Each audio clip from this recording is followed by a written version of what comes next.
Friends, welcome back to my channel. ഇന്ന് നമുക്ക് തേങ്ങ വറുത്തരച്ചിട്ടുള്ള ഒരു ചിക്കൻ കറിയുടെ റെസിപ്പി നോക്കാം.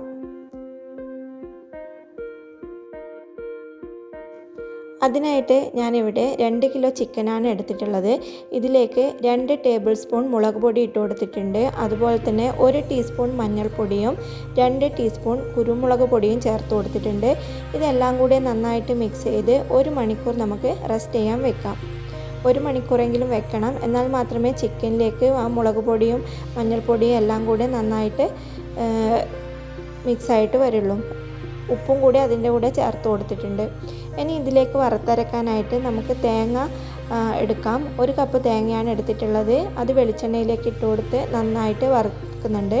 അതിൻ്റെ കൂടെ കുറച്ച് കറിവേപ്പിലയും അതുപോലെ തന്നെ 3-4 ടീസ്പൂൺ മല്ലിപ്പൊടിയും ചേർത്ത് കൊടുത്തിട്ടുണ്ട്. ഇത് നന്നായിട്ട് വറുത്ത് നമുക്ക് മാറ്റി വയ്ക്കാം.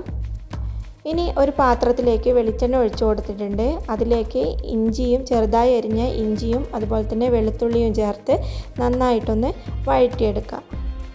അതിൻ്റെ പച്ചമണം മാറുമ്പോൾ ഇതിലേക്ക് 3 സവാള നീളത്തിൽ അരിഞ്ഞതും അതുപോലെ തന്നെ ആവശ്യത്തിന് പച്ചമുളകും 2 ചെറിയ തക്കാളിയും അരിഞ്ഞതും ഞാൻ ഇതിലേക്ക് ചേർത്ത് കൊടുത്തിട്ടുണ്ട്. ഇനി ഇതിലേക്ക് കുറച്ച് ഉപ്പ് ചേർത്ത് കൊടുത്തിട്ടുണ്ട്. അതുപോലെ തന്നെ 2 ടീസ്പൂൺ കുരുമുളക് പൊടിയും ചേർക്കാം.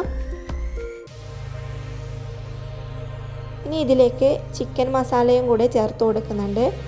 4 ടീസ്പൂൺ ചിക്കൻ മസാല അതിലേക്ക് ചേർത്ത് കൊടുത്തിട്ടുണ്ട്. ഇനി എല്ലാം കൂടെ നന്നായിട്ടൊന്ന് യോജിപ്പിച്ച് കൊടുക്കുക. അതൊന്ന് വഴന്ന് വരുമ്പോൾ ഇതിലേക്ക് നമുക്ക് ചിക്കൻ ചേർത്ത് കൊടുക്കാം. ചിക്കനും അതുപോലെ തന്നെ കുറച്ച് കറിവേപ്പിലയും കൂടെ ചേർത്തിട്ടുണ്ട്. ഇനി ഇതെല്ലാം കൂടെ നന്നായിട്ട് ഇളക്കി ഇതിൽ കുറച്ച് വെള്ളവും ചേർത്ത് ഇതിനെ വേവിക്കാൻ വെക്കാം.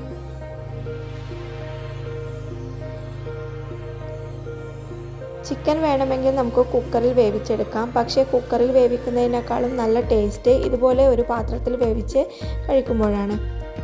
അപ്പോൾ ചിക്കൻ നന്നായിട്ട് വെന്ത് വന്നിട്ടുണ്ട്. ഇനി ഇതിലേക്ക് നമുക്ക് തേങ്ങ അരച്ചത് ചേർത്ത് കൊടുക്കാം. തേങ്ങ അരച്ചത് ചേർത്ത ശേഷം നന്നായിട്ട് ഇതൊന്ന് തിളച്ച് വരുന്നത് വരെ കാത്തിരിക്കാം.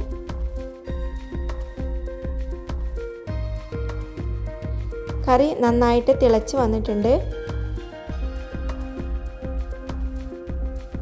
ഇനി ഇതിലേക്ക് കുറച്ച് കറിവേപ്പില ചേർത്ത് കൊടുക്കാം. അതിൻ്റെ കൂടെ കുറച്ച് മസാലയില കൂടെ ഞാൻ ചേർത്ത് കൊടുത്തിട്ടുണ്ട്. മല്ലിയിലയാണെങ്കിൽ അത് ചേർത്ത് കൊടുക്കാം.